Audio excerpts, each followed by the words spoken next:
নমস্কার, আমি টিয়া। আমার নতুন একটা ব্লগে স্বাগত। বন্ধুরা কেমন আছো? আশা করি ভালো আছো।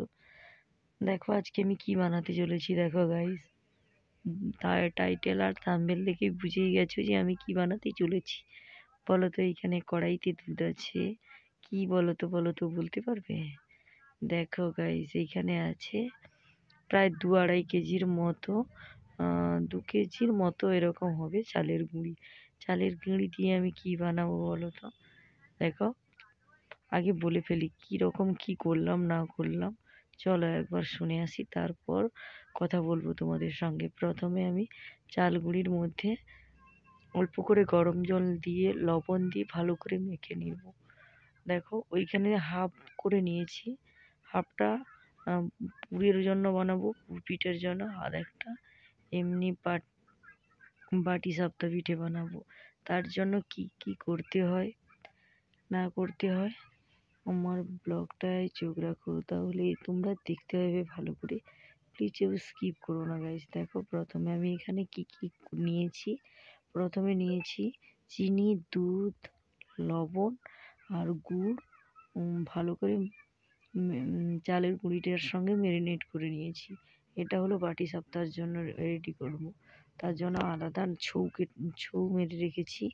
না, 2-2.5টার মতো নারকেল হবে এরকম। ভালো করে চিনি দিয়ে ছৌ মেরে রেখেছি।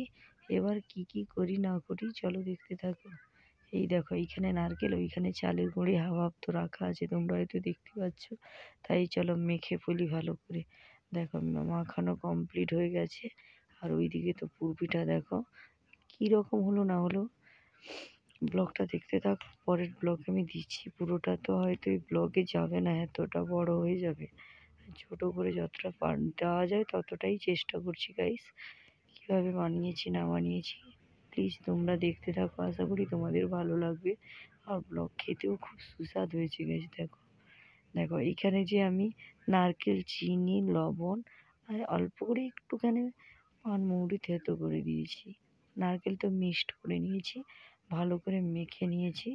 আর চাল গুঁড়িটাকে তোমরা যত মিক্সে ভালো করে পাতলা টাইপের করবে ততই ভালো লাগবে টেস্টি খেতে। তাই এখানে মিক্সড করে একটা ইলেকট্রিক তাওয়া বসিয়ে নিয়েছি। দেখো ননস্টিক তাওয়া। এটা ইন্ডাকশানেও করতে পারো, তোমরা গ্যাসেও করতে পারো। খুব সুন্দর হয়। এতে কোনো এক ফোঁটা তেল লাগবে না।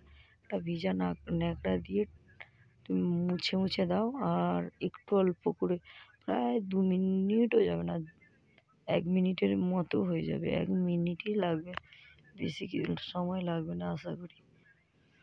যারা বানিয়ে বানিয়ে থাকো বা বানিয়ে খেয়েছো তারা হয়তো ভালো করে বুঝবে গাইস। দেখতে দেখো কীভাবে দিই। আগে ভালো করে বাটাটাকে মিক্সড করে দিই, কারণ নারকেলটা আমার ভুল হয়ে গেছে, নারকেলটা ওর মধ্যে দিয়ে, নারকেলটার মধ্যে দিলে সুন্দর হয়ে যেত।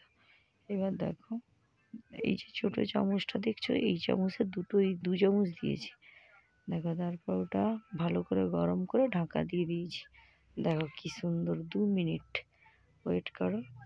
আর ওইদিকে ঠাম্মা আর পিসির সঙ্গে কথা বলছি। ঠাম্মা আর পিসি দুজনেই কথা বলছি। দেখো গাইস, হলো মামনি পিসি আর হলো ঠাম্মা। তাই দেখো দুজন কথা বলছি, কথা বলতে বলতে এই রান্নাটাও করছি। তাই দেখো কীভাবে কী না করলাম। অ্যাকচুয়ালি এই রেসিপিটা হলো এই যে আমার ঠাম্মার রেসিপি। দেখো কী সুন্দর ফুলে গেছে। আর 1 মিনিট ওয়েট করো, নামানোর সময় তোমরা দেখতে পেয়ে যাবে। এবার হয়ে গেছে গাইস। দেখো 1 মিনিট লাগলো। দেখো গাইস কি সুন্দর হয়ে গেছে, পুরো পাতলা পাঁপড়ের মতো। ভিজে নাগড়া, এক ফোঁটা তেল লাগবে না। দেখো কি সুন্দর হয়েছে। তোমরা কারা কারা আমার মতন এরকম বানিয়ে খাও আমায় কমেন্ট করো। আর আমরা তো প্রায় 1 দিন 2 দিন ছাড়া যখনই মনে পড়ে তখনই আমরা খাই, নিজেই বানিয়ে করে খাই। এগুলো যে কেউ বানাতে পারবে, যে রান্না করতে জানে না সেও করতে পারবে। এটা ছিল সুগার ফ্রি, পুরোনো মিষ্টি ফিষ্টি কিছুই দেওয়া হয়নি। দেখো কি সুন্দর হয়েছে, পুরো চারিদিকটা ফোটা ফোটা, জাস্ট 2 মিনিট। এতক্ষণ টাইম লাগে না। কি সুন্দর হয়েছে দেখো। অল্প অল্প করে ছড়িয়ে দিচ্ছি সুন্দর করে। এটা এটা চিনি না দিলেও চলবে। অল্প করে গুড় নিতে হবে, চুবিয়ে চুবিয়ে খেতে হবে, খুব টেস্টি হয়। আর অনেকে মাংসর সঙ্গে খায়, মাংসর সঙ্গে চালের রুটির মতন করে খায়, যার যেটা মনে হয় সেটা খাও। আমার তো এরকম মনে করে খাই, ভালো লাগে আশা করি খেতে। তোমাদেরও কেমন লাগে খেতে আমাকে কমেন্ট করে জানিও গাইস। শরীরটা ভালো নেই তাও আমি ভয়েস দিচ্ছি, কারণ ভিডিও তো করতেই হবে, কোনো করার নেই। দেখো কীরকম কী করছি দেখতে থাকো। আর এইখানে ঠাম্মা, মা, আমি, পিসি তিনজন মিলে অনেকক্ষণ ভিডিও করছি, গল্প করছি। দেখো কি সুন্দরও পরপর হয়ে যাচ্ছে। অনেকগুলো করেছি অবশ্য। প্রথমে দেখেছো এগুলো মিষ্টি দেইনি, প্রথমেটাই মিষ্টি দেওয়া হয়নি, আর তারপরে যে যতগুলো বানিয়েছি সবগুলোই মিষ্টি দেওয়া আছে। মিষ্টি মানে অল্প করে দেয়, এতে আবার বেশি মিষ্টি দিলে খেতে ইচ্ছা করবে না, ভালো লাগবে। দেখো পরপর অনেকগুলো হয়ে গেল। এগুলো সুগার ফ্রি বলতে পারো। জাস্ট একটু মতো ঘোরাও, ছেড়ে দাও, ঘোরাও, ছেড়ে দাও। খুব সুন্দর হয়েছে দেখো।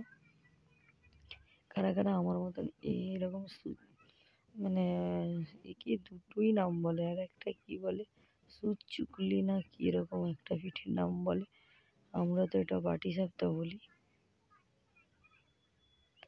দেখো অল্প পুরো পাতলা বানাতে হবে, অল্প করে একটু নারকেল আর একটু গরম জল।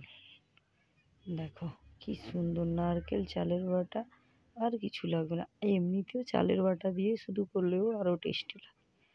বেশ সুস্বাদ করার জন্য, বেশি টেস্টি করার জন্য অল্প করে নারকেল দিয়েছি অবশ্য, নারকেল না দিলেও চলবে।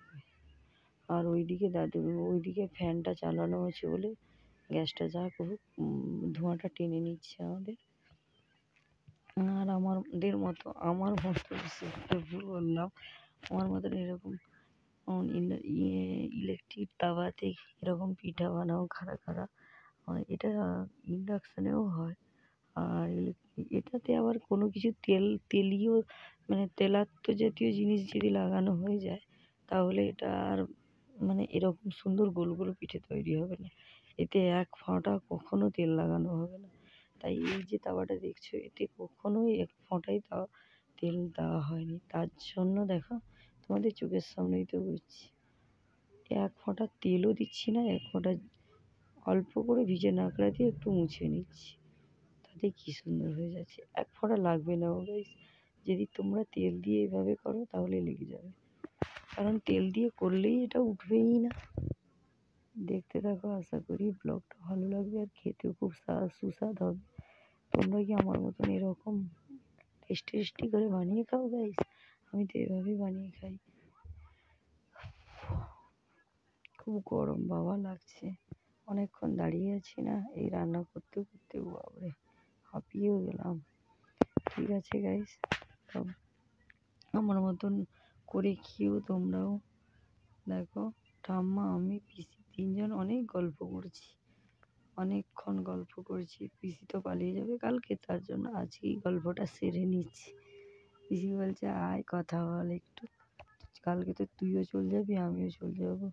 তাই পিসি আর আমি দুজন মিলে অনেকক্ষণ গল্প করে পিঠা বানালাম। তারপরে খাওয়া দাওয়ার ব্লগটা আর তোমাদের সঙ্গে শেয়ারই করা হয়নি, কারণ ভিডিও অনেক বড় হয়ে যাবে, তাই যতটা পারলাম চেষ্টা করলাম। ভালো থেকো guys, okay, good night, bye bye, advance.